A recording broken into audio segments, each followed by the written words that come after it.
I'm going to walk out. We're going to walk in. When I come in, they'll have you stand for me, okay?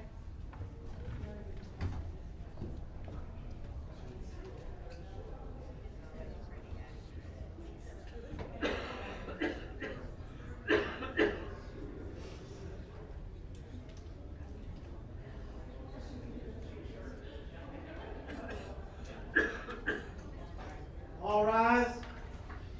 The Honorable Judge Keli Aiken presiding.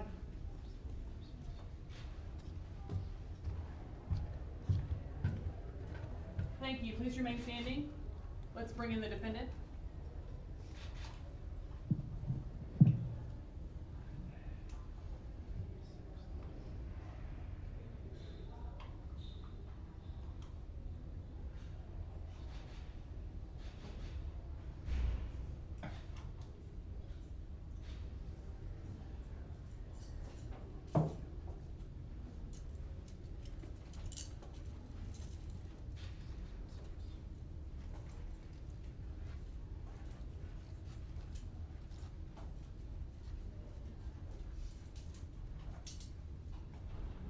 Thank you.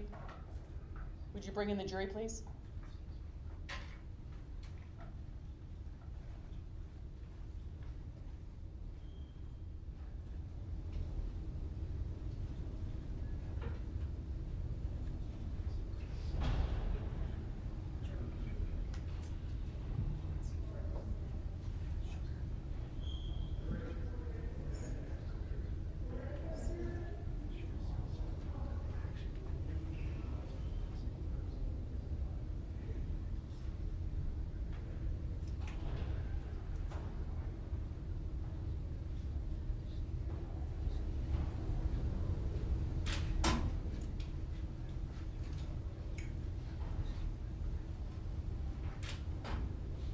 We're standing for y'all. You can be seated.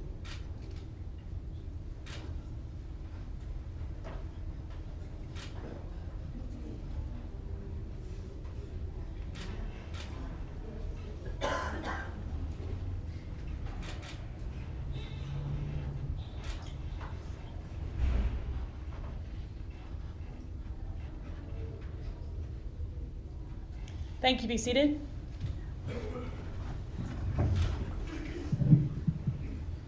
We're here today for the state of Texas versus Maggie Mulcantine. Court begins.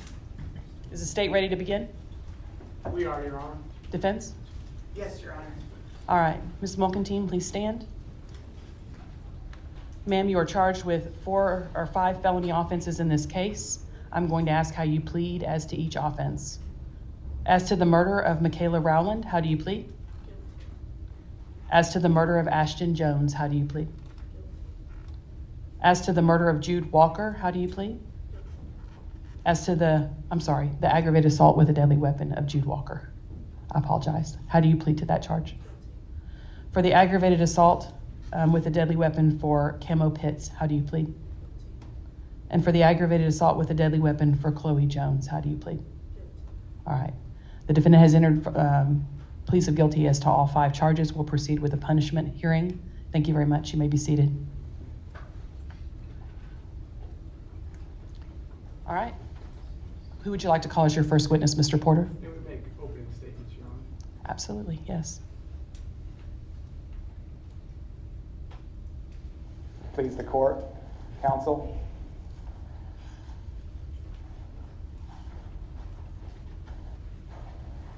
What's it gonna hurt? What's it gonna hurt? It's just one measly little pill. A little bit of THC wax to wash the medicine down. What's it gonna hurt? What's it gonna cost? 2 lives taken,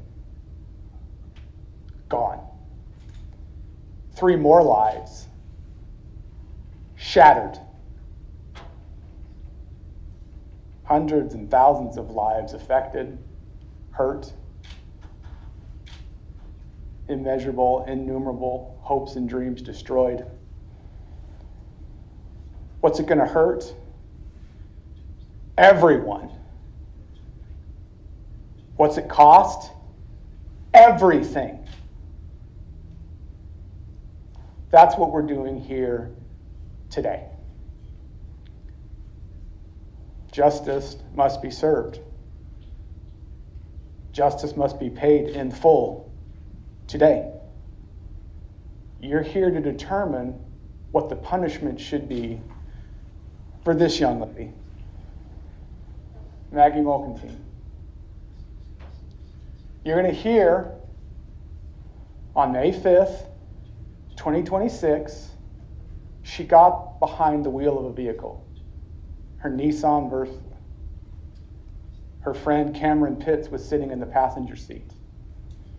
She got behind that vehicle impaired, intoxicated.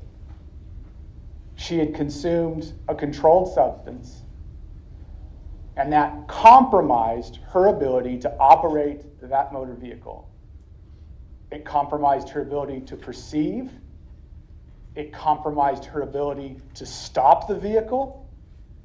It compromised her awareness. And it cost everything.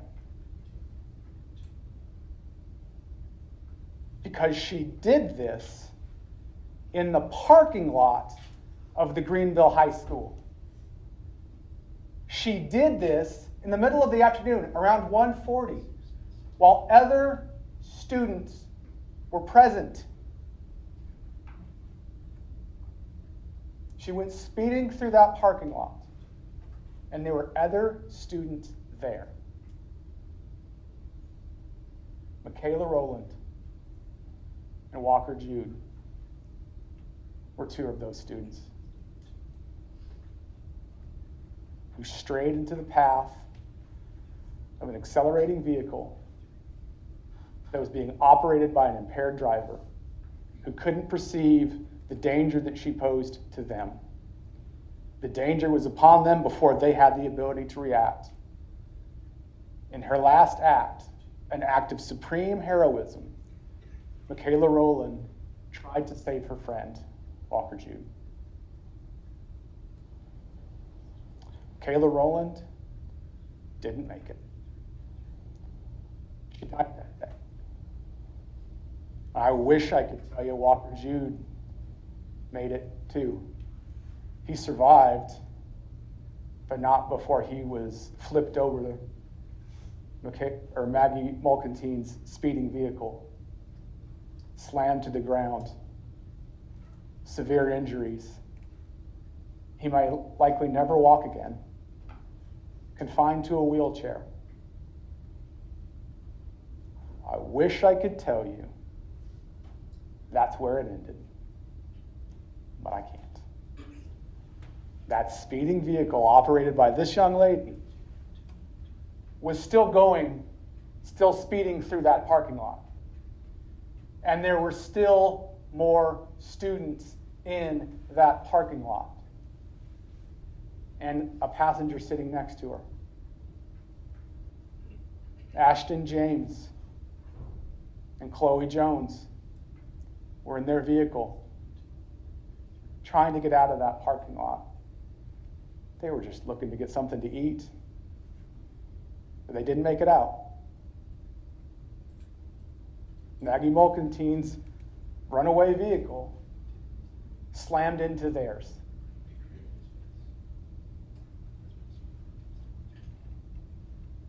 The passenger of Miss Mulcantine's vehicle, Cameron Pitts, his injuries were so severe, so life-threatening, he had to be care flighted to Plano Hospital.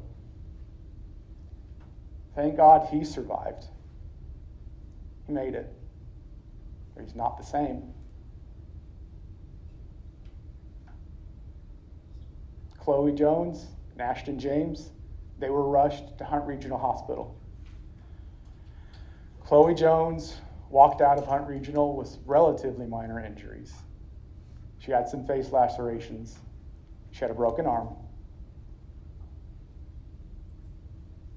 Ashton James didn't walk out. He succumbed to his injuries.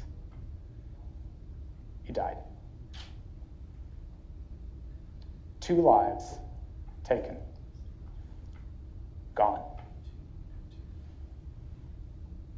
3 more lives shattered. What's the cost? What should the consequence be? That's what you're here to decide. And I am so sorry that you have to make that decision because it's not a pleasant one. Ms. Mulcantine is facing 2 counts of murder. Both of those carry with them a possible sentence of a minimum of 5 years, a maximum of 99 years or life. Something in between, what you think is appropriate. Is she eligible for probation? Yes. Is that what I anticipate her counsel is going to ask for? Yes. You're going to decide whether or not you think that's appropriate. Some of you may say she took 2 lives, so a life sentence is what she deserves. Some of you may say it's some number in between. You're here to determine what justice is. We're going to ask you to consider the high range, if not life, because that's what she took, life. In order to help you make that decision, you're going to hear from some of the witnesses. You're going to hear from Jeanette Rowland, the grieving mother of Michaela. You're going to hear who Michaela was, who she was going to be, what her mother's hopes and dreams were for her, what it means now that she's gone. You're going to hear from Chloe Jones. You're going to hear from somebody who is in that parking lot on May 5th, 2026. You're going to hear from someone who was trapped in a vehicle, could not save themselves. You're going to hear about her friend, Ashton James, and what it means to her now that he is gone. You're going to be able to factor all of those things in. I ask that you please listen attentively. I know that the families of the victims appreciate you being here, appreciate your service.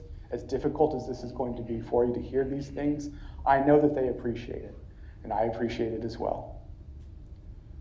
Thank you for being here, and thank you for doing this. This is not going to be pleasant, but it is important. We have to determine what the appropriate consequence is because there has to be a consequence for this. 2 lives were taken. 3 lives were shattered. What is the cost?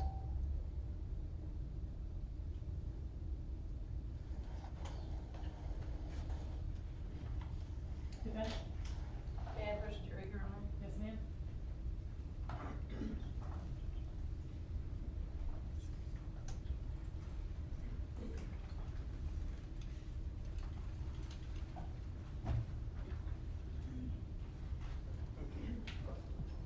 Good morning, ladies and gentlemen of the jury.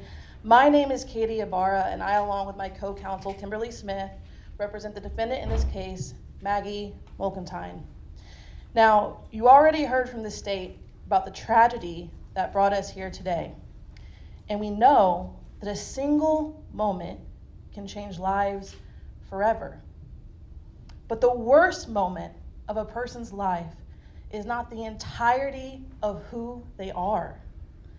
Today, you're going to hear about the 18 years of life that Maggie had before these few tragic moments. You're going to hear that she was a senior in high school, someone who made good grades, who teachers trusted, who had friends that believed in her, and who had a bright future that people believed in. You hear how she was active in her community. She was involved in school, and people believed in what she was going to do in the future. She wasn't an outsider. She wasn't some reckless person going around. She was one of your own. And in a few short moments, everything changed. You're going to learn about how the weeks leading up to these tragic events, Maggie had begun dealing with stress. She began having anxiety. She didn't know how to cope with it. And behind the image of a successful student was a young woman trying to cope in unhealthy ways. And after an injury that Maggie had, she was exposed to substances that made her feel, at least temporarily, like she could escape the pressure.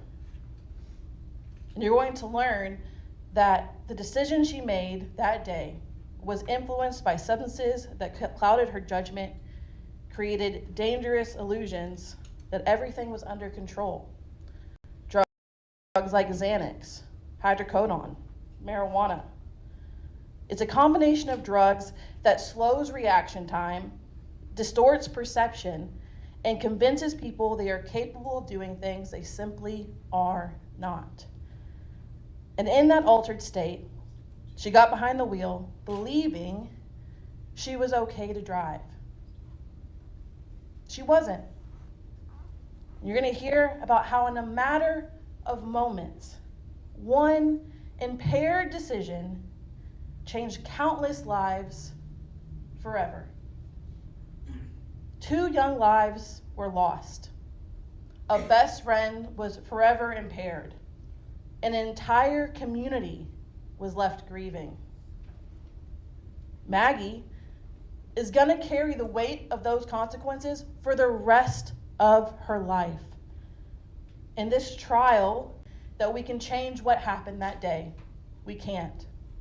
And this case is not to undo the harm that was done. It can't be undone. People's lives were forever changed. And Maggie accepts that responsibility. She accepted this morning when you heard her plead guilty to every single cause that was listed today. But holding someone accountable doesn't mean forgetting their humanity. Because tragedies like this don't happen in a vacuum. They happen in moments. Moments of poor judgment, impaired thinking, and devastating choices. And sometimes those moments involved people you would never imagine. A student making high grades, someone who teachers trusted, a friend who was dependable, a young woman who had a bright future ahead of her and for one moment believed she was still okay to drive. Someone like Maggie. At the end of this trial, we're going to ask you to hold Maggie responsible. We are. But we're also going to ask you to remember the 18 years of life that came before that tragic moment. One catastrophic mistake does not erase an entire life, no matter how devastating that mistake was. In a community like this one, we believe people should be held accountable for their actions.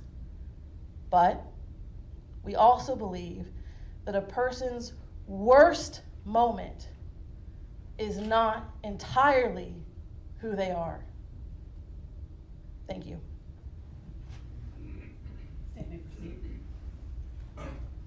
Statement called Ms. Chloe Jones.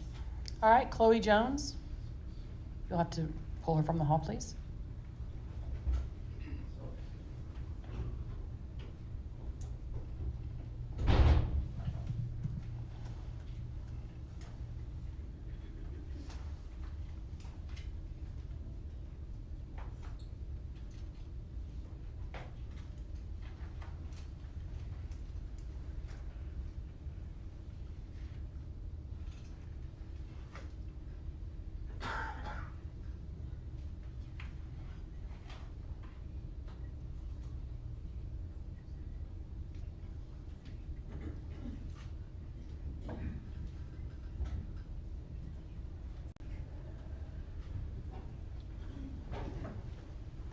Hello, Ms. Jones.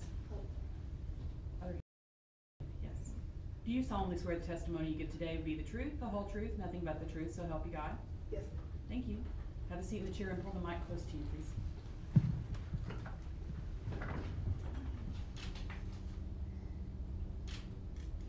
I'll turn it on. Go ahead. You may continue. Thank you, Your Honor. Good morning. Good morning. Can you introduce yourself to the jury? My name is Chloe Jones. I am a current senior at Greenville High School. Okay. You a little nervous about testifying this morning? Yes, sir. That's understandable. We'll take this nice and slow. First off, Chloe, why don't you tell us about yourself? You mentioned that you were a senior. Do you have any plans after your senior year? Yes, I plan to attend a university and pursue a career in medicine Why medicine? because I lost my best friend to an accident and I want to help people to avoid watching another person die. Okay. Can we talk about the day that you lost your best friend? Yes, Okay. That was May 5th, 2026, is that right? yes, Was it a normal school day for you? it was. Okay. Do you remember what you were doing that morning? Yes, me and Ashton were chosen to represent our respective programs that we're in at the high school at IFI, which is Innovation First International. He was chosen to represent robotics, and I was chosen to represent solar car. Solar car, tell us a little bit about that. What's that? Solar car is a program where we build cars and race them based on solar energy. And Ashton was into robotics? Yes, What was that about? they build robots and compete with other people who build robots. So the fact that you guys were you chosen by your peers? We were chosen by our teachers who are in charge of our programs. Okay. How excited were you that day? We were pretty excited to be chosen to represent something big like that. Okay. I want to talk now about what happened around 1:30, 1:45. Do you recall where you and Ashton were? We were at the high school about to leave. And where was it that you were headed? We were heading to IFI. Okay. And where was IFI from the high school? It's a couple miles away, but still in Greenville. Okay. Who was driving? Ashton was. And what kind of vehicle was it? Toyota Camry. Okay. You were in the passenger seat. Yes, Did you have your seatbelt on? yes. Okay. What happened as you guys tried to leave the parking lot? We were hit by a vehicle. Okay. Do you remember what that vehicle looked like? It was a black vehicle. It was going really fast, so I kind of missed it. Okay. Did you have a chance to brace yourself for impact? No, Okay. So you didn't perceive what you were going to be hit? I could tell I was gonna be hit, but it was going too fast. There was no way for us to respond. Okay. What was going through your mind when you said you could perceive you were going to be hit? Trying to cover myself and cover Ashton. Okay. Could you see what Ashton was doing? He was scared. What happened when your vehicle was impacted by the other vehicle? We flipped over. And what happened to you when your vehicle was flipped over? I broke my arm. Okay. Which arm was it? It was my left arm. Okay. Are you right-handed or left-handed? I'm right-handed. Okay. So you could still do most things with your right arm. Wasn't your dominant arm? Yes. Okay. How painful was it to break your arm? It was very painful, but I can imagine that Ashton's pain was worse. Okay. Could you see what happened to Ashton? I couldn't see what happened to him. I didn't see his face, but there was blood everywhere. Do you know if he was conscious or not? No, he wasn't. Okay. How long did you have to wait before someone came to help you? I don't know. It felt like a long time. Okay. What did they do when they finally got there? They had to cut us out of the car because we couldn't get out. We were trapped.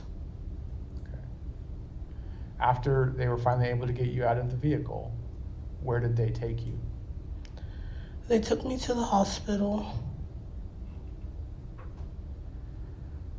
And we stayed there until we were able to see Ashton.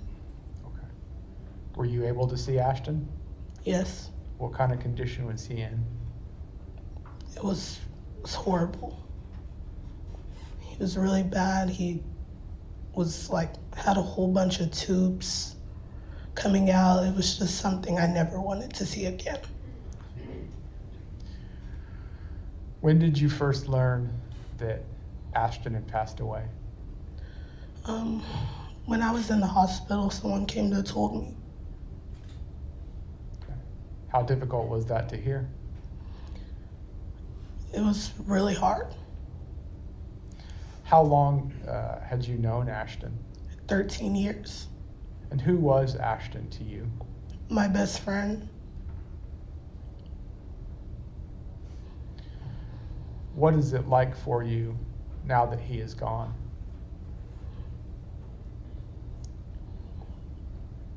It's not fun. It's my best friend. We've grown up together since kindergarten. And knowing that I'll never see him again is something no one should have to experience.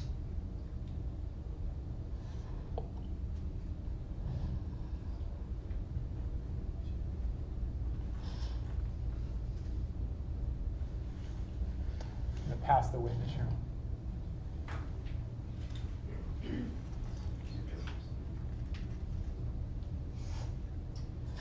Good morning, Ms. Jones. Good morning. My name is Kimberly Smith. First, let me offer you my deepest condolences for what you're going through. I cannot imagine the pain for you, your family. I do think that it's wonderful that you've chosen to go to medical school and turn this into something positive for you. Did you know my client prior to the accident? Yes. Are you aware of her character and reputation around the school? Yes, I am. Would you say that Maggie is known to be a troublemaker? No. Is she generally a good student? Yes, ma'am. Is she also, or was she also involved in extracurriculars like you and Ashton were? Yes, ma'am. Do you believe that Maggie meant for any of this to happen? I hope she didn't. Do you think she set out to deliberately hurt anyone that day? No. It's understandable that you want accountability for what happened to your friend and to you. Do you believe that by pleading guilty and accepting whatever responsibility comes from this jury, that Maggie's taking steps to try to make up for what's happened? I think so. But she can't ever really make up for it, right? No. Nothing's ever going to change that. No. Do you believe that at some point in your own future, you might be able to find it in your heart to forgive her? Probably not.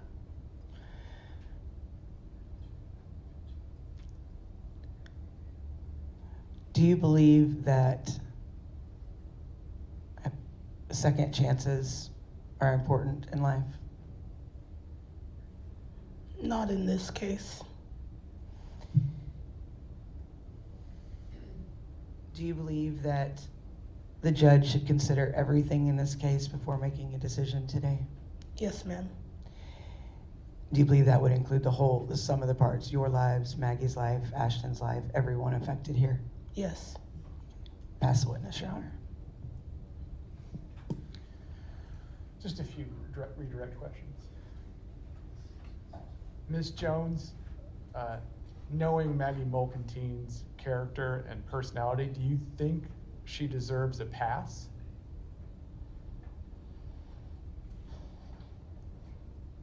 No, because what she did can't be undone. Do you believe that, and the other attorney asked you if the court should consider everything, is that right? Yes. Do you believe that she should consider what justice would be for Ashton? Yes. Is that what you're asking for? Is justice for yourself and justice for Ashton? Yes. Justice for the other victims? Ask the witness. Nothing further, Your Honor. Thank you, Ms. Jones. We appreciate your testimony today.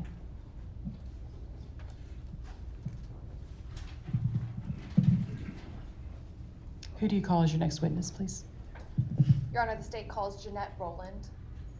Jeanette Rowland.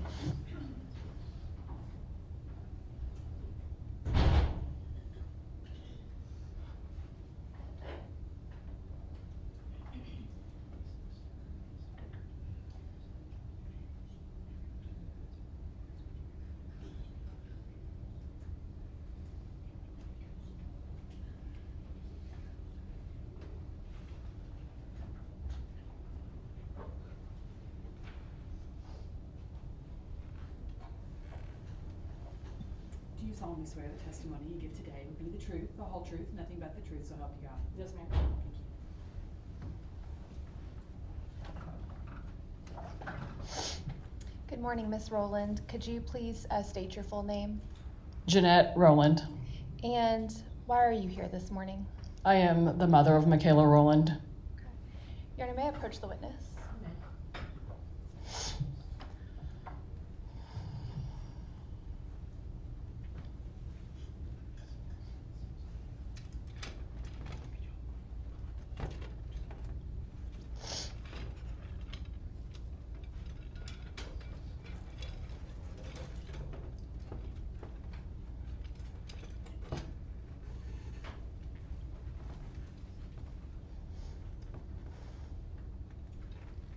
Ms. Rowland, next to you I've placed what's been pre-admitted as State's Exhibit 1. Who is that? This is my daughter, Michaela Rowland. And tell the jury a little bit about Michaela as a child. Michaela she was a ball of energy, smiles, a happy kid. Never was ugly to anybody, a friend to everyone, and just always wanted to be a people pleaser. And she was an outgoing, very involved student in high school and middle school. And unfortunately, Michaela is no longer with us, is that right? Yes, ma'am. How old was she when she passed? 16. And what grade was she in? She was a sophomore. Let me back up. Tell me a little bit more about your family. Is Michaela the only child you have? No, ma'am, she is the second child. Okay. Out of how many? 3. And does she have older brother, older sister, younger sister? She has an older brother that's 7 years older than her, and then a sister that's 4 years younger. Okay. And prior to all of this, was your family really close and Yes, ma'am. and the siblings all bonded and very close to each other? They were siblings, but the girls were really close. To be expected, is that right? Correct. Okay. So Michaela was a sophomore. What type of things was she into? Michaela, at the time of this accident, she was had just been named drum major for the high school band. She was participating in DI, and they're about to go to Globals in Kansas City to participate in that contest. And she's also just starting the cosmetology program, which is what her dream was for the rest of her life, was to be a cosmetologist. And how was she? I mean, did she have a lot of friends at school? Yes, ma'am. Well loved. Yes, ma'am. What kind of relationship did you have with Michaela? We were close. When she was home, because she was so busy, we would do things together when we could. And because schedules are busy, especially in high school, but we always had fun together when we did random weekend adventures.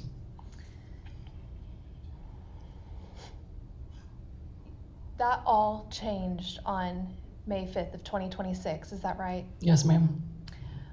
Do you remember what happened that morning prior to Michaela going to school? If I recall, it was a Tuesday, so she would have not had morning band, so she would have been at home before or I left for work, and floor show had just happened, and so it would have been a normal morning that I probably would not have seen her that morning because she leaves for school later than I leave for school. And later that day, do you recall learning about the accident? Yes, ma'am. Tell the jury what that was like. It was heartbreaking to see someone that I didn't know come to my house to tell me, actually I was at work, come to my office and tell me that my daughter had been injured and passed away in an accident at school, which is never something you would think would ever happen. You send your kids to school to be safe. And this may be a silly question, but what was your initial reaction? Shock, like it was not real, that it couldn't be. Why me? Why today? She's 16. She had her whole life ahead of her. How do I tell her siblings? How do we tell her grandparents? All those instant thoughts until it sinks in. Where did you go after learning about the accident? Home to my husband. He met me at the house, and then I don't even remember. It was all such a blur that it was just a hurry to figure out what was next because it was such a shockful event. When was the next time you saw Michaela physically? The next day we went to the funeral home. And what's it like as a mother to have to plan a funeral for your 16-year-old daughter? The hardest thing that I think any parent would ever have to do would be to bear their own child. And that's, as of today, that's the hardest thing I've ever had to do as a parent. How has her loss affected your family? There's a hole of the person that Michaela was and that she added to our family. Her sister obviously misses her. Her brother, he's grown, so he doesn't live at home, but there's that hole for him as well. They have that bond. There's just an empty space for all of us, the light that she was for us. Have there been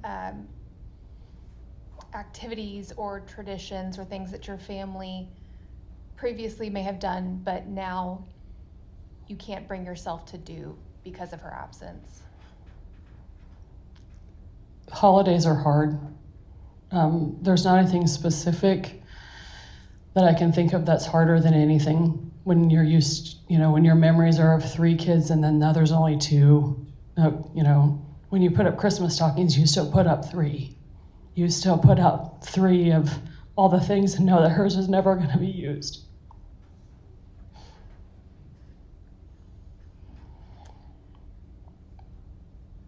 How have you maintained contact with Michaela's friends since then?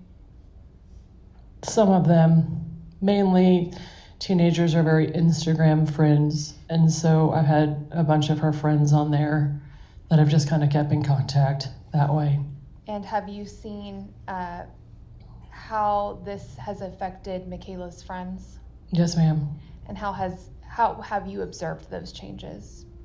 There's the light that Michaela is missing in that friendship that they had with her.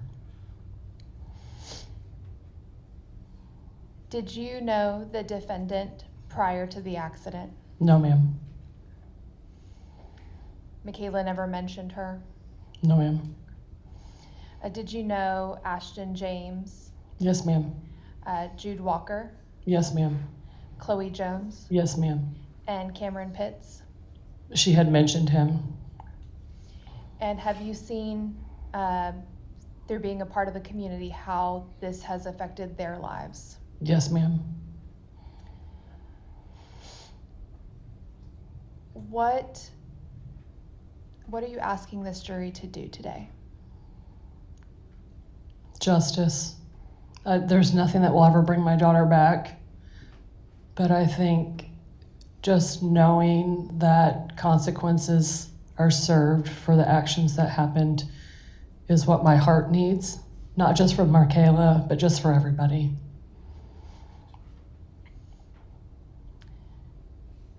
Do you think something like probation would be fair to Michaela and the other kids that were injured that day? No, ma'am. Why? I don't think that that's a strong enough consequence for the actions when 2 lives were taken.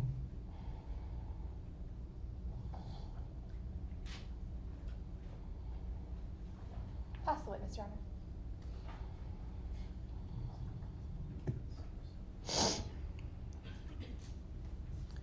Good morning, Ms. Rowland. Good morning. My name is Kimberly Smith, and I do need to ask you a few questions here today. Before I begin, I want to offer my deepest and sincerest condolences for your loss, ma'am. I cannot fathom what you're going through. Thank you. You mentioned that Michaela wanted to go into cosmetology. I guess she probably saw a lot of beauty in the world and in others. Yes, ma'am. She could probably do something with this mug of mine even, I bet, huh? That was her goal for everyone. It's a tragedy. You told the state that you don't know my client. Correct. You never met her, and you No. don't know anything about her reputation or history. I just know she was a cheerleader from football games. Yeah. She, are you aware of whether or not she had any type of violent criminal history? No, ma'am. Are you aware of whether or not she had any type of known drug problem? No, ma'am.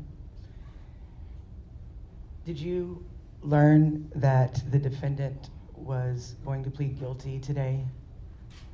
Yes, ma'am. When did you learn that? The other day, right before we met before the trial. So you learned that she was offering no defense here. Correct. Do you believe that that's because she's taking responsibility and accountability for what she's done? Your Honor, I'm going to object to speculation.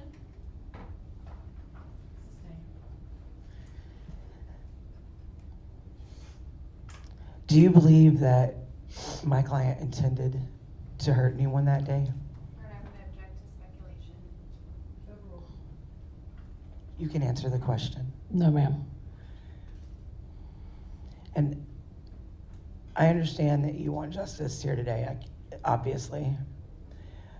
And do you think there's any penalty that could ever make up for your loss? Absolutely not. Do you believe, like Michaela, that there's beauty in everyone, Yes, ma'am. even in my client? Somewhere.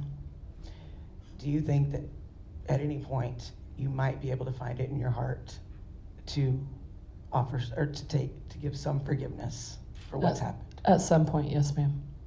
Thank you, ma'am. Pass the witness. No further questions, Your Honor.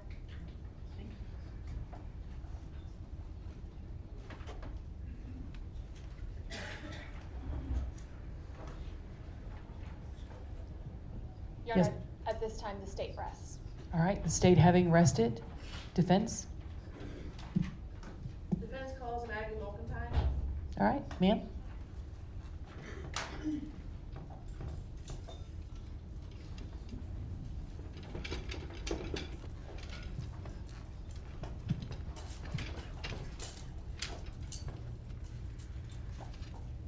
Do you solemnly swear the testimony you give today would be the truth, the whole truth, nothing but the truth, so help you God? Thank you.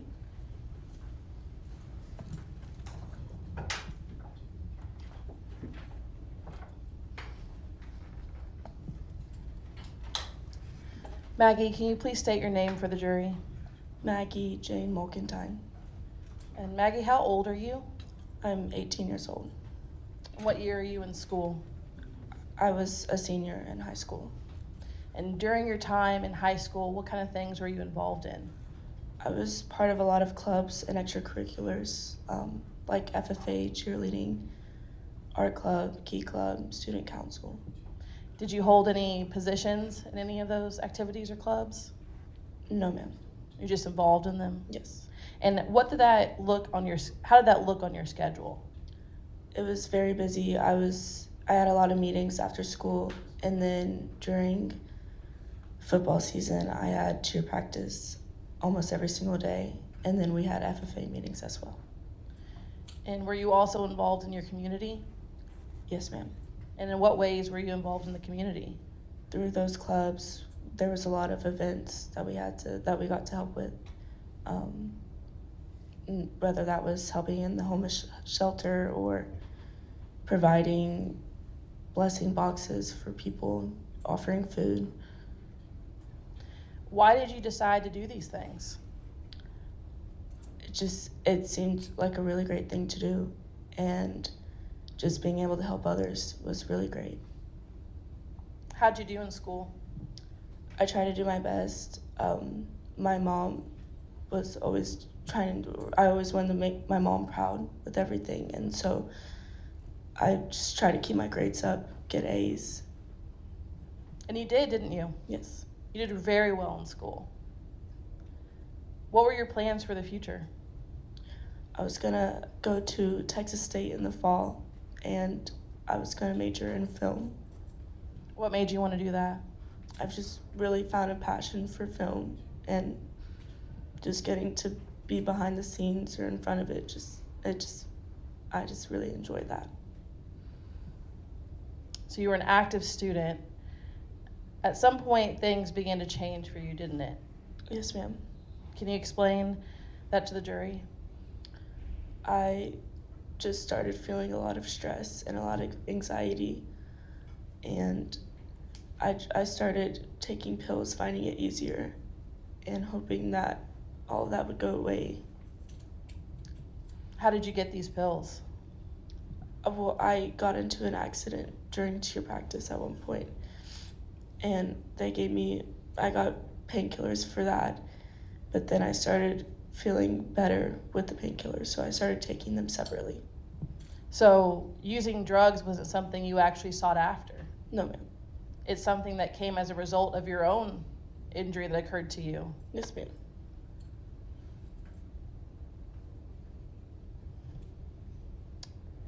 The day of the accident, what happened leading up to the accident? Let's start there. Can you repeat the question, please? What happened during the day leading up to the time you went to the vehicle? Me and Camo, we decided to just cut class, and then we were just hanging out in the car and talking about prom. It was coming up soon. And when you and Camo decided to go to the car, were you actually planning on going anywhere? No, ma'am. You were just expecting to sit in your car and hang out with your friend, right? Yes, ma'am. No intentions of driving? No, ma'am. Okay, and what happened while you were in the car? Camo got a notification on his phone saying that he had to pick up his prom suit, and we decided to go right away. At what point did you start using any substances that day? It was in the car. We were both sitting in the car, and we were talking about prom, and I could tell he was very stressed about the whole situation. And seeing that he was stressed, it made me think of how I was stressed. And the pills helped me, so I thought helping him out would be good. So to be clear, prior to entering the vehicle, you hadn't used any substances? No, ma'am. Right? And you also had not planned on driving, isn't that true? Yes, ma'am. And it wasn't until you entered the vehicle, became anxious and stressed along with your friend, that you started using, is that right? Yes, ma'am. What was the first thing you remember after the crash? I looked up, and my best friend was laying in front of me on top of the car. And what happened after that? And then the police got me out of the car, and I just saw the whole mess, and there was blood everywhere. And I just saw everything that I had caused. At what point did you learn that lives had been lost that day? I was sitting in the police car, and then a funeral truck came past it, and they went and got me Kayla. Can you describe what that felt like? It was awful, and it made me just not feel anything or way too much. I just didn't. These people, they weren't strangers to you, were they? No, ma'am. They were classmates. They're friends. Yes, so ma'am. the weight of the loss of them is heavy on you, isn't it? Yes, ma'am. Do you take responsibility for your actions that day? Yes, ma'am. Did you take responsibility when you pled guilty to all those counts? Yes. And you understand that we're here today to find out what your punishment should be. Yes, ma'am.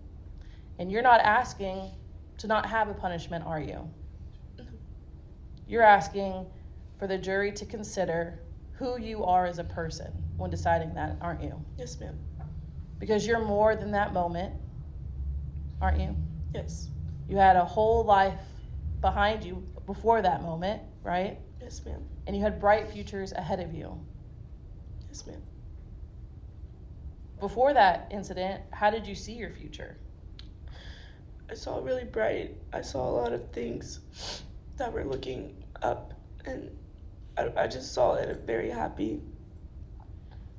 Did you ever believe something like this would happen to you? No, ma'am. Did you ever believe you'd be someone who get caught up in drugs? No, ma'am. Did you ever believe that you would make a decision to drive while intoxicated? No. How do you see yourself now? I still see myself as the same person. Just that's done a very awful thing, and that's caused a lot of harm with other people.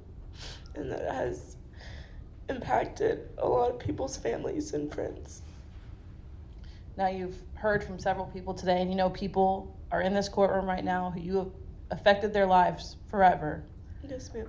Is there anything that you want to say to them? I'm so incredibly sorry, and that I know that there's no forgiveness, and that I don't expect any forgiveness. But I am still the same person, and I didn't mean any harm. What do you hope other people can take away from your story?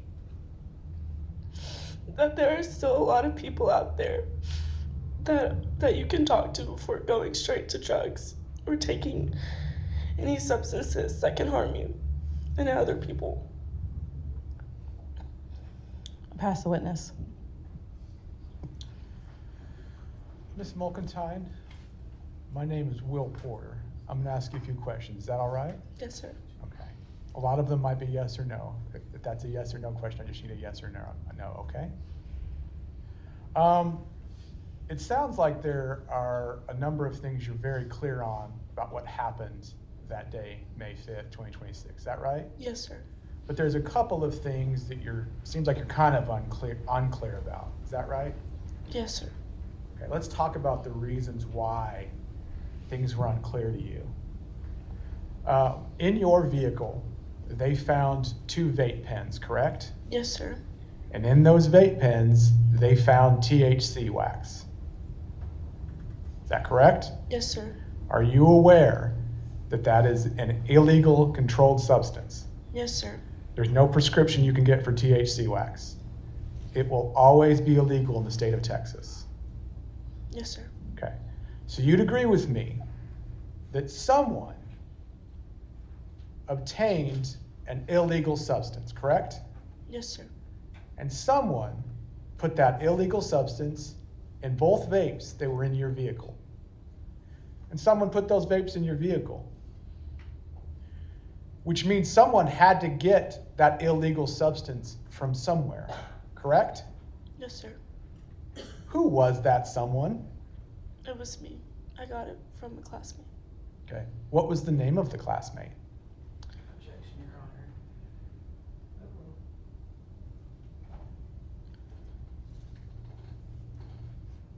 Honor. I'm not sure. You don't know?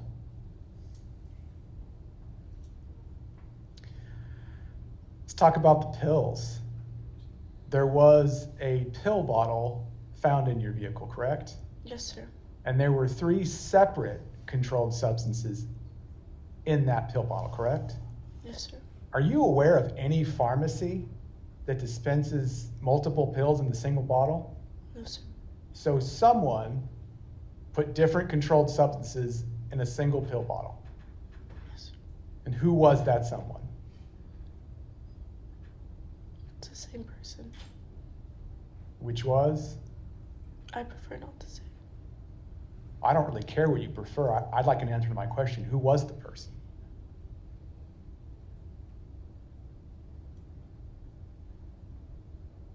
Let's back up. You're asking for probation, right? Yes, sir. You are aware that if you're on probation, there are probation conditions, correct? Yes, sir. One of those probation conditions can be you're not to have contact or be anywhere near certain individuals, correct? Yes, sir. And if we don't know the people who are providing you with illegal substances, we don't know who to tell you not to go around, correct? Would you agree that 100% transparency is incredibly important if you're going to be on probation? Yes, sir. Any probation officer worth their salt is going to demand transparency. Objection, Your Honor. This is outside the scope of her knowledge. It calls for speculation on her part. Overruled. Ma'am, we already know that Jack Williams is the one who gave you the drugs, so you might as well admit it. It was Jack Williams. Okay. You understand transparency is important to probation officers. Yes, sir. Maybe not as important to a prison warden or to a prison guard, but transparency is important to probation. If you can't be transparent now, while you're under oath, how can you possibly expect us to believe that you'll be transparent while you're on probation? I was just trying to leave out names. I'm sorry. Okay. Why would you try to protect someone who gave you an illegal substance? I'm not sure. Do you think that person has your long-term interests in mind? No. The controlled substances that were in the pill bottle, one of them was Vicodin, right? Yes, sir. Do you personally have a prescription for Vicodin? No, sir. Do you know where the Vicodin came from? No. Do you know what Vicodin is used for? No. Do you know what the side effects of Vicodin are? No.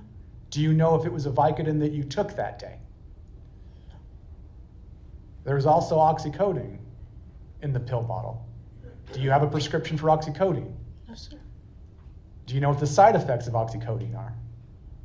Do you know what oxycodone is used for? Do you know where that oxycodone came from? Well, what about the Xanax? There was Xanax in that pill bottle too, wasn't there? Yes, sir. Do you have a prescription for Xanax? No, sir. Do you know what Xanax is used for? Do you know what the side effects of Xanax are? So you have absolutely no idea what substance it was you took and how it was going to affect you.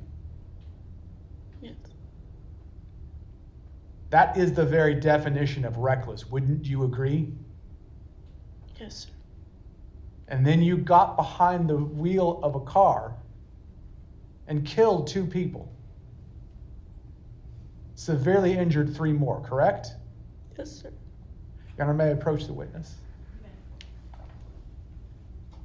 Ms. Mulcatine, I'm going to show you what's been pre-marked, pre-admitted as State's Exhibit 2. Will you please tell the jury what it is that's depicted in this scene? It's Camo on top of the car.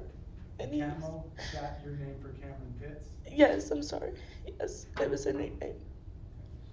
Why is he laying prone on top of your vehicle?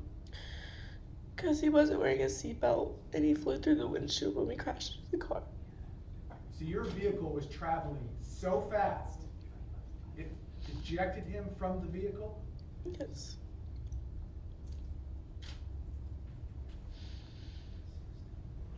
When was the last time you visited your friend Camo in the hospital? I hadn't gotten to visit him. Too painful? I've Is it too painful to see what you did to your friend? been in jail. Okay. May I approach you? You may. Let's look at what's been pre-marked and pre-admitted in State's Exhibit 3. What do we see here? That's Chloe. Tipped over the car. Did you know Chloe Jones before you slammed into her vehicle? Not really. Did you know Ashton James before you killed him? Yes, sir. What can you tell us about Ashton James? What's your favorite thing about Ashton James? I knew him from a friend of mine. She was close with him, and Super good guy, right? yes, sir. Into robotics. He had a bright future. Do you think that when he was doing his robotics, he felt stress or he felt pressure? Yes, sir. Do you think Michaela and Chloe, Camo, do you think they ever felt pressure and stress? I mean, it's not easy being a high school student these days, is it? No, sir. Everyone feels pressure and stress, don't they? Yes, sir. Not everyone seeks out THC wax. Right? No, sir. Not everyone is getting not one, not two, but 3 controlled substances. Right? No, sir. And you still can't tell us what substance you took, right? No, sir.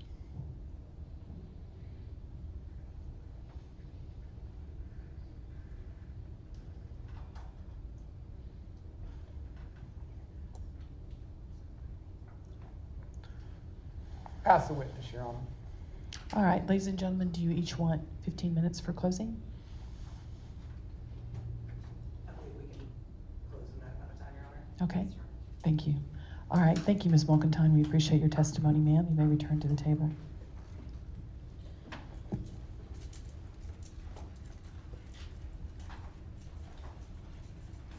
All right, so let's limit our closing to 15 minutes per side. State may begin.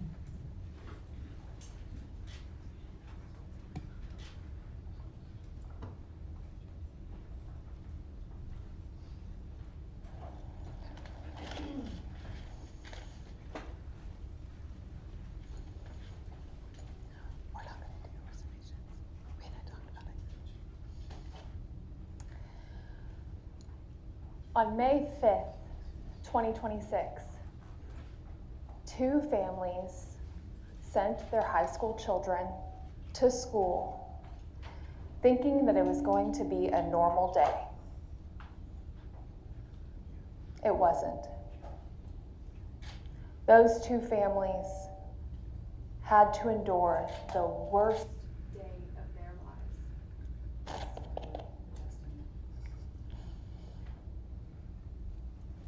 Ashton James and Michaela Rowland tragically passed because of the actions of this defendant, who decided that her high school life was too stressful and had a trail mix of controlled substances and was popping them like candy, and then got behind the wheel of a vehicle and drove through the high school parking lot. First, Michaela Rowland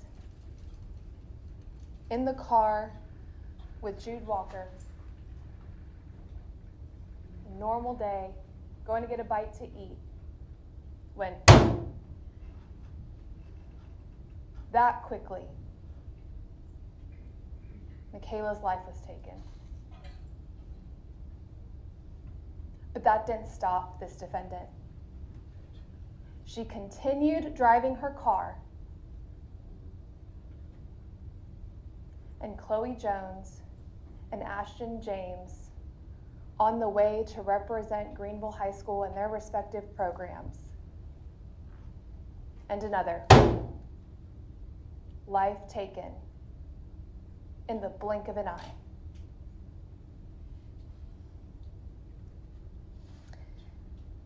You heard a bit about forgiveness, and if the families that have been affected, the friends that have been affected, this community would be able to forgive Maggie Mulkentine.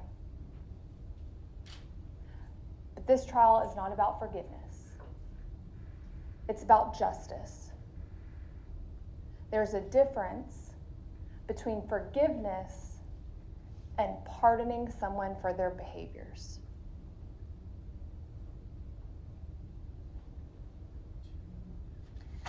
Probation is not appropriate when 2 lives were taken, 3 young, bright students severely injured, and countless many more have been impacted by the actions of this defendant.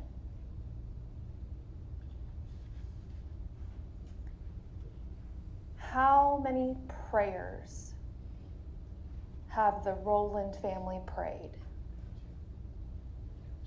How many prayers has the James family prayed? God, please, why couldn't they have just left 2 minutes later? Why couldn't they have taken a different route?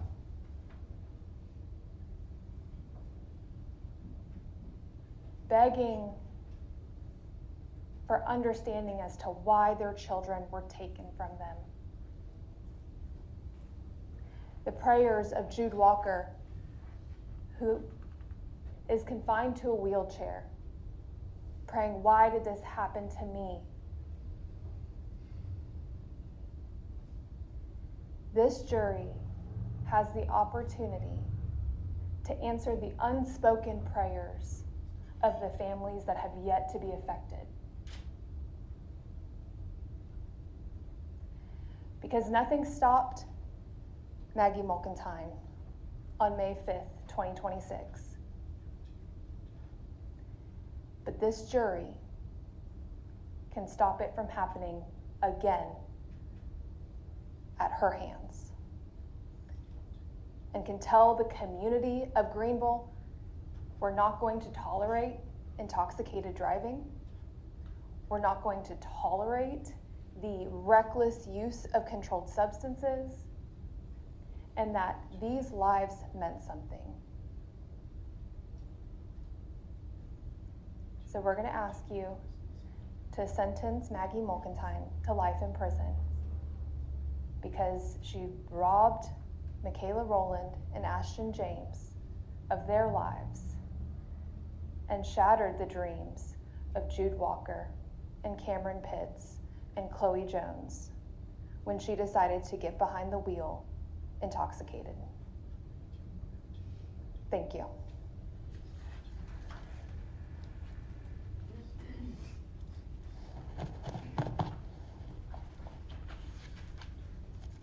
Your Honor, may I approach? May it please the court, opposing counsel, ladies and gentlemen of the jury. Who among us, who among you doesn't have that moment that you would like back? We all do. It's humanity. Our client, Maggie, she's local. She's one of you. She's your neighbor. She's your daughter. She's your niece. She's a sister and she's a friend. She had it all. Good grades, teachers' good graces, the respect of her friends and her family is here today. The potential and the path for a long and beautiful life was there with the door swung open, waiting for Maggie to just walk through them. But all that promise and all that potential, all that pressure pushed Maggie somewhere chaotic, somewhere dark. And She started to struggle, and when she started to struggle, she didn't turn to a trusted family member. She didn't turn to a friend. She didn't want them to think less of her because she couldn't control everything. She couldn't balance all of those pressures. And that's real. Instead, she sought something else to take the pain away. She sought something else to take the anxiety away. She sought something else to take it all away. And make no mistake, it's all been taken away. She got caught up in it, and on that fateful day, it all caught up with her. She made a few choices that day. She chose to do drugs, and she chose to drive. But she never would have chosen this. A single catastrophic decision made under the influence of substances that distort judgment and dull the very instincts that create self-preservation in us. She believed she was okay. The belief lasted minutes, and the consequences were going to last forever. But inside the blur of her intoxication, she couldn't see that risk, and she could not imagine the harm. In a single moment, all that promise, all that potential was gone. Lives were lost, and her best friend's life is irreparably damaged. Maggie mourns those losses along with the community. Maggie is here before you today, acknowledging what she's done. She would give anything for those moments back. She never would have taken the drugs. She never would have driven impaired, but she did. And now you, her peers, her community, you, her hometown, you must decide what punishment she deserves for what she's done. And if you only see her as the worst thing she's ever done, then the story ends there. Throw it away. But if you recognize that people, especially young people, are more than their worst moment, then your decision can reflect accountability and an opportunity for regrowth, rebirth. To every young person who hears this story, whether in this room or beyond, this is what intoxicated driving looks like. This. All these people here, all these families shattered. It's not a statistic, it's not a warning in a textbook. It's real people, real consequences, and real loss. One choice can take everything. Whatever you decide, she's going to accept your verdict because she has acknowledged her guilt. But as you gather to deliberate, take a minute, take a moment to think about Maggie's humanity too. She's not a monster. She wasn't a stranger. She wasn't some reckless outsider. She was one of you, one of your own. She's not evil, and she never intended to hurt anyone. Maggie made a terrible, reckless, and impaired choice. We're asking you, the jury of her peers, her hometown, to give Maggie an opportunity to make that right, to fulfill her own potential. We're asking that you do give her the minimum sentence, that you give her probation and give her an opportunity for rehabilitation, to learn from this and make something else out of her life. We're asking you to give that minimum sentence and an opportunity so that she may live up to the promises that she's made to you all. Thank you for your time. Thank you for your service.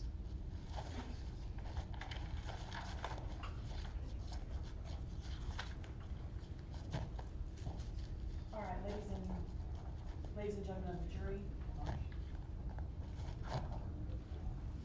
Ladies and gentlemen of the jury, would you hand the verdict form to the bailiff, please?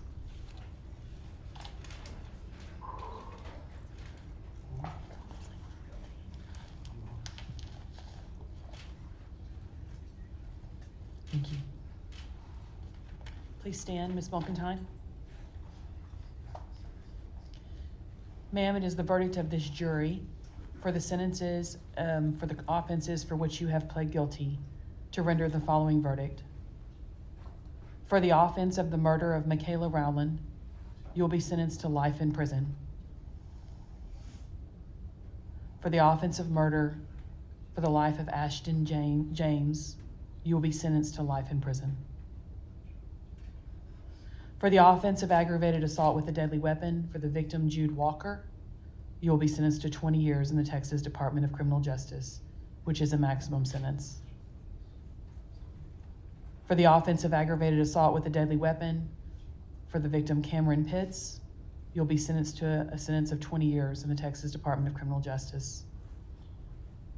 For the offense of aggravated assault with a deadly weapon for the victim, Chloe Jones, you'll be sentenced to a sentence of 20 years in the Texas Department of Criminal Justice. You may be seated.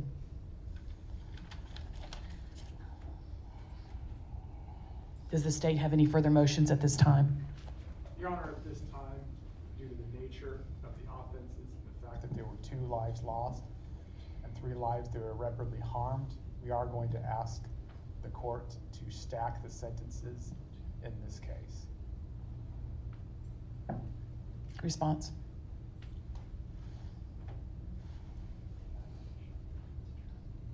Your Honor.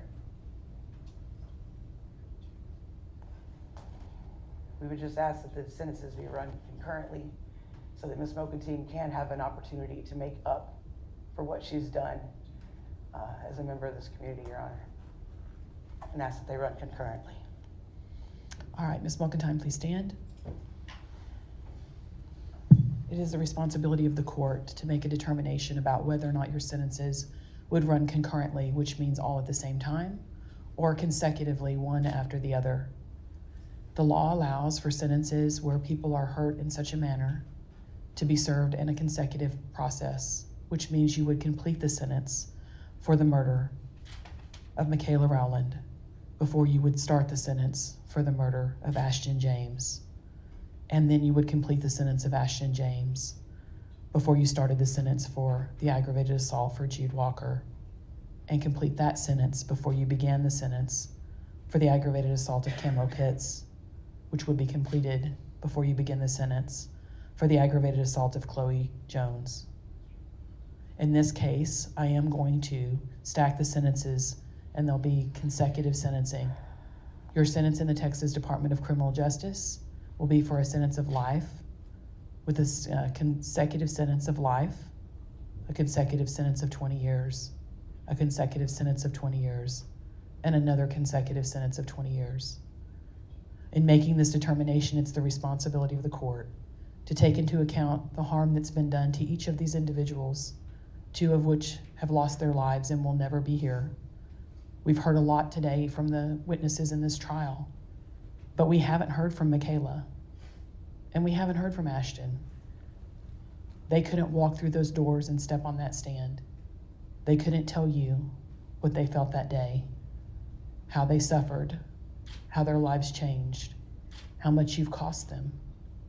They weren't able to share what their vision was for their future. Their families will never have an opportunity to watch them marry, to hold their children, to hold their hand again, to give them one more hug, to tell them that they love them. That has to be considered by the court in making this determination. I also have to consider Jude and his bright future that has completely changed with him serving the rest of his life in a wheelchair, a sentence he didn't ask for or deserve.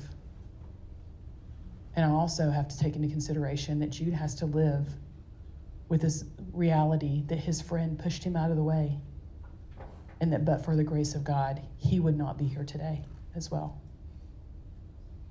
We have the suffering of Camo to take into account and how his plans for his future have dramatically changed given his injuries, and Chloe and the nightmares that she'll suffer for the rest of her life, sitting next to her best friend and knowing that she was never going to be able to speak to him again.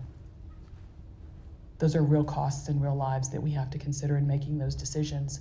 And while the loss of your life is one we will also grieve, their lives are no less important. That would be the sentence of the court for this trial today. Thank you. You may be seated.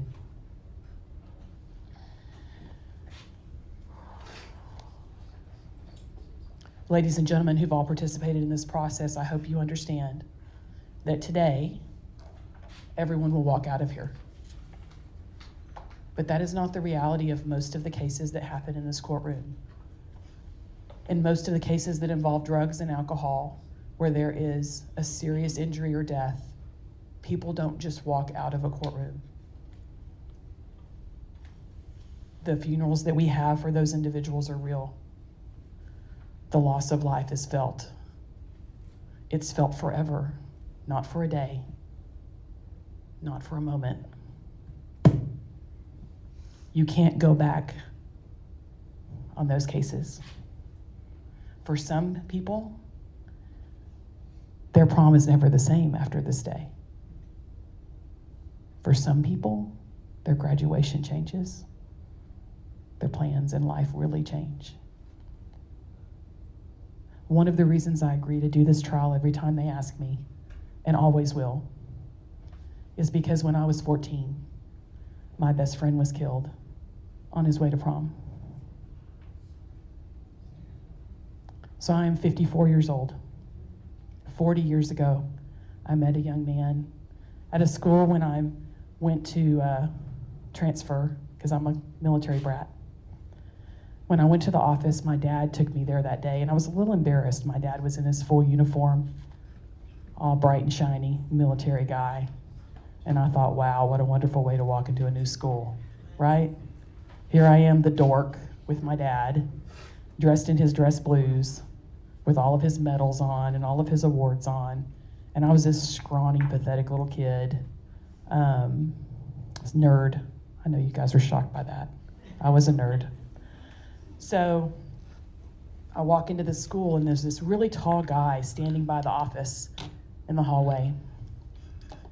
And I don't think you could have picked two more different people, right? I'm this scrawny little kid who's a nerd, who's walking in with her dad. And this dude was like the hero of the school. Captain of the football team, student body president, head of the JRTC. He was the battalion commander. His girlfriend was the head cheerleader. The most beautiful girl I think I've ever seen to this day. I still remember how beautiful she was. I remember thinking, I don't even know that God made girls that beautiful, right? Because he didn't make me that way, for sure. But this guy walked right up to my dad and shook his hand with this amazing confidence and said, "Thank you for your service." And then he turned around and shook my hand and said, "So how are you going to serve?" I mean, I almost slapped him because I was like, "Who are you, buddy?" But then I realized what he was trying to do was encourage me to live up to my dad, to his service. Something I've always strived my whole life to do. Look where I sit today, y'all. How have I served? When Darren asked me that question, I knew after I got over the shock of it that we were going to be friends, because he got it, right? He knew how important service was. What he asked me to do that day was to join RTC. And I thought, I'm not going to do that. Why would I do that? I'm already a nerd. I don't want to be a bigger nerd in RTC, right? But Darren was there. He was going to do something in the office. I was trying to sign up for classes, and I told him I didn't know what classes to sign up for because I didn't know any of the teachers. I had never been to the school. And he was like, "I'll help you." So he helped me pick my classes, told me what teachers to avoid, what classes to sign up for, and put me in his RTC class. And I was a little skeptical of it, but it taught me so much about service. To be with a group of people who were so important to the school, who did so much work for everyone else, but also served our community. And we did all the things that Maggie talked about, delivering food for people, serving at events, helping out our fellow students. That's what we did. Darren was that guy, y'all. I wish I could tell you I'm making him better than he was, but I'm really not. I'm probably not making him as good as he was. That's how awesome Darren was. He didn't owe me nothing. I couldn't give him anything but friendship. That's all I had. And he took me under his wing, him and his girlfriend, They ate lunch with me at lunch, this weird little kid. They brought me in whenever we were at football games so I could see what they were doing and hang out with the cool kids. They introduced me to all their friends. I instantly had a friend group from this guy who asked me, how am I gonna serve? I was helping prepare for prom, helping decorate, because the freshmen helped decorate prom in my school. And it was Darren's senior prom. And I was waiting for them to show up because I wanted to watch them come through the door. Everyone had already voted for prom king and queen, and we all knew it was gonna be him and his girlfriend, because that's who they were. We were waiting, and before the prom started, she walked through the door by herself. It was really quiet. I was holding this weird balloon thing, and I dropped one and it popped and it scared me. I jumped like 10 feet. And I turned around and saw her, and I thought she was crying about the balloon at first. You know, I was like, what's that? And I started to say, where's Darren? And she just lost it right there and told us that he had died. That's how we found out. Right there, getting ready for prom. Needless to say, prom never happened that year. Graduation was so quiet you could hear a pin drop, because Darren would have been the first name they called. He wasn't there. I remember today the funeral. I remember the sound of his mom's voice. I will never forget it. 40 years later, I can tell you what she sounded like. The sound of complete hopelessness and destruction. His girlfriend was never the same. She stepped away from all the things she did at school. She quietly faded into the background. She barely made it through graduation.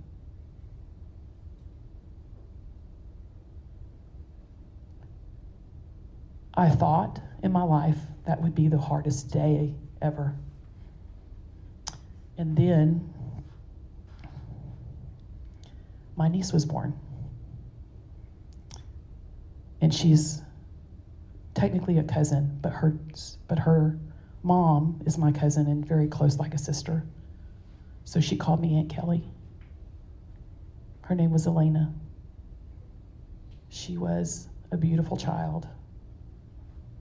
Was a beautiful child with black hair and these huge blue eyes.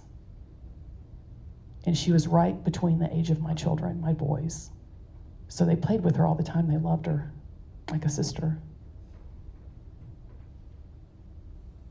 When Monsters, Inc. came out, there's a little girl character in it.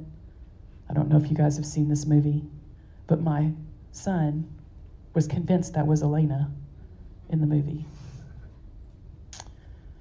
because Elena had died before then. She was murdered by a drunk driver in a car, in her car seat with her mom, driving back from a doctor's appointment,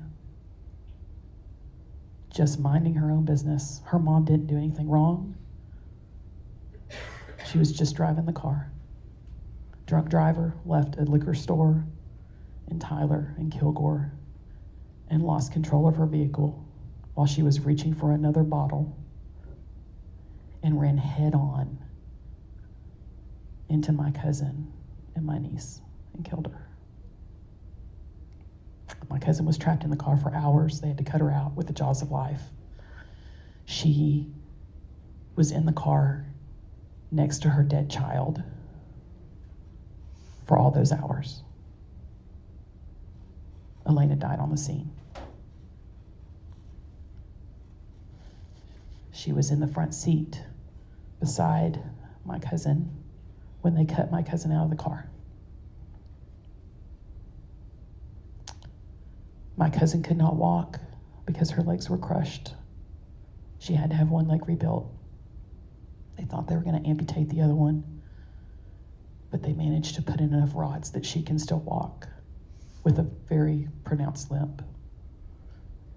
But none of that is what hurt her the most. Every year on my kids' birthdays, I think about how old Elena would be today. She would be 30. She would have been the joy of our lives. I had 2 boys, and she was the girl.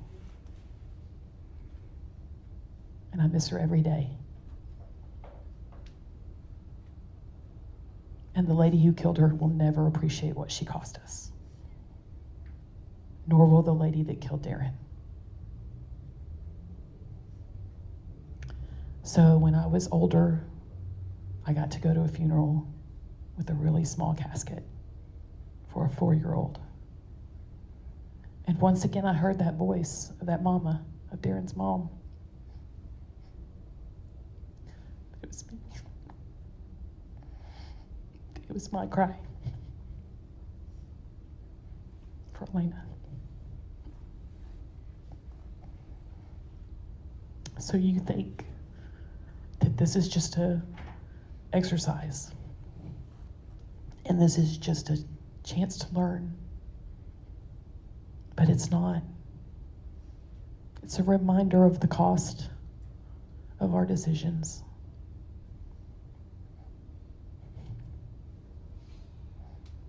Every day I sit on this bench and I make decisions about people who are drunk drivers. And I tell them, just remember when you come back before me that I still hear the cries from that funeral. My own and Darren's mom's. And I'll hear it the rest of my life. And I hold them accountable for what they've done, because that's my job. You never know what little moment in your life is going to change the course of what you do forever. Maybe mine was changed a little bit by Darren. I guarantee it was. And even more by Elena, and I guarantee it was. And certainly by Darren's mom, who taught me what real loss was. No matter what your choice is, when you get into a vehicle, you have to always be sober. And if you're not, today, there's an Uber you can call, right? There's a friend you can call. There's a parent you can call. There's a teacher you can call. There's a stranger you can call and say, I am too intoxicated to drive home. Will you drive me home? And that would be 911.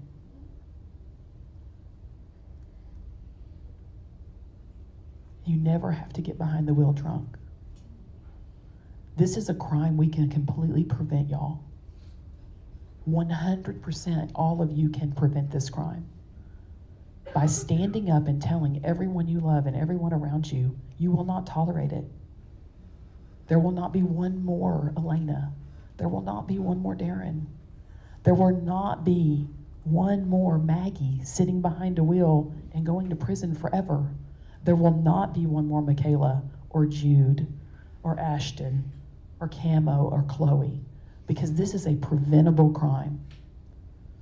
You prevent it by holding each other accountable, by being there for each other, by offering the support to point you in the right direction, by making sure you never turn that car on if you're intoxicated. The people who show up for these trials, the real people who have killed someone when they drunk drive, they never mean it. They never mean it, y'all. Ever. They're devastated. They cry. They are destroyed. Sometimes they throw up in here listening to the family members and the death that they've caused. You only have to hear one time the sound of a mom or a dad who's lost their child to know you never want to hear it again. Ever. I hear it all the time, and you have the power to stop that. So I'm asking you to take what you've learned from this class, from this lesson, and do everything in your power to make sure I never hear it again. And if it means telling your friends no, or taking their keys, or calling an adult and saying that friend of mine can't drive because they're drunk or intoxicated, do it. You won't regret that choice. Even if you're embarrassed, even if it causes a little drama, you won't regret the choice because it'll be the right one. I see people in here every day who use drugs. Some of them commit violent crimes that forever change their lives. And they do go to prison for a long time, up to life in prison. I've seen capital murderers, intoxicated, who killed someone they loved because they were high and are now facing a death sentence for their choice. And that's not enough for them because they know they have destroyed their own family. I see young men and women who went to school with my children to Greenville ISD, who come before me now as a judge because they're using drugs and alcohol and committing crimes and going to prison. And they walk through the door and I see them in their Greenville ISD jersey or their cheerleader uniform or their JRTC outfit that they wore or their FFA outfit that they wore back when my kids were in school with them. That's how I remember those kids. And I think, my goodness, what a loss. Because they had such potential. Before the end of the year, someone in your class will be arrested. They will, for drug use or alcohol use or a crime related to drugs and alcohol. Before the end of the year, that will happen. I wish it wouldn't, but it will. In the next year or so, I'm going to see members of your class coming back before me for court. A lesson people don't teach you when you're in high school is that when you become 17 and 18 years of old, when you commit a crime, you don't go just before your parents. And mom and dad can't save you. In fact, mom and dad have to sit on a row in a courtroom and watch your life go down the tubes, and they can't do anything about it. Because you have to appear in front of a judge like me. I hope through this class and through this lesson that a few more of you won't choose that path, and that maybe I'll only see you in here for jury duty, or I'll only see you in here because you are committed to something bigger than yourself. And what we will ask each one of you to think about today are a couple of things. First of all, everyone in here who's had someone they love who died as the result of a driving while intoxicated crash, please stand. And also do that at the school as well, so that you can look around the room and see how many people you know who've lost people they love because of this crime. I guarantee you over at Greenville ISD, we have students standing in every room, or teachers. These are all crimes that didn't have to happen. If we had all made a different choice in our lives and used it as an example to make a different choice in the people around us, so they also passed it on. Preventable crimes. Thank you.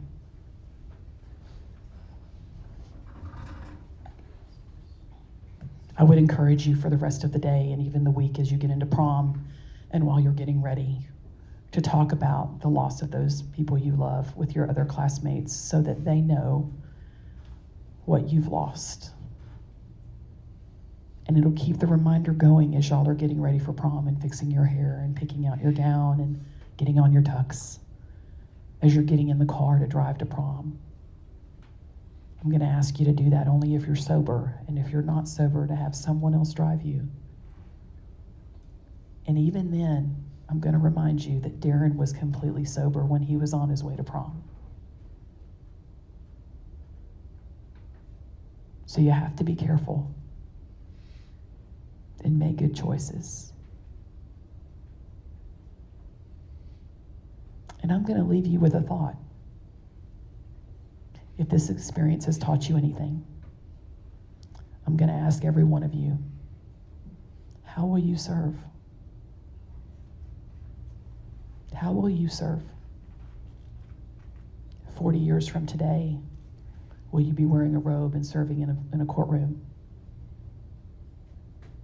40 years from today, will you be a lawyer willing to donate your time so other students can learn about what's going on so that they know what suffering can cost and make better decisions? 40 years from today, will you be the men and women of CASA who come in here and represent our children in court every day and volunteer to serve for this jury so that you can see people who care about you here in the courtroom? 40 years ago from today, will Maggie be making decisions that show us what an amazing and incredible woman she is, leading out in her community, being strong and representing well for all the decisions that she's made that changed her life? Yes, she will, and she'll be serving in some fashion, because it was very brave of her to do this today for us, for you, for all the students at Greenville ISD. Maggie had to go through an incredible ordeal to do this. She deserves your respect for that, your admiration. She certainly has mine.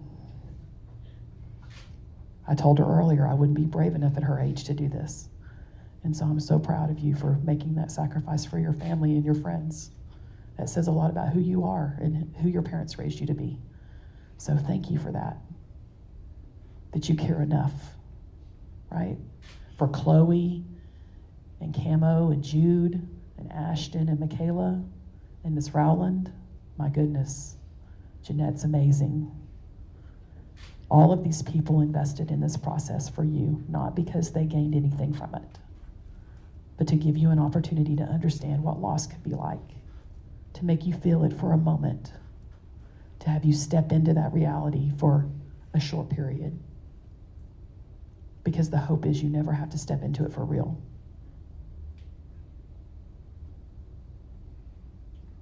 Later on today, when you're sitting alone quietly, think about how will you serve.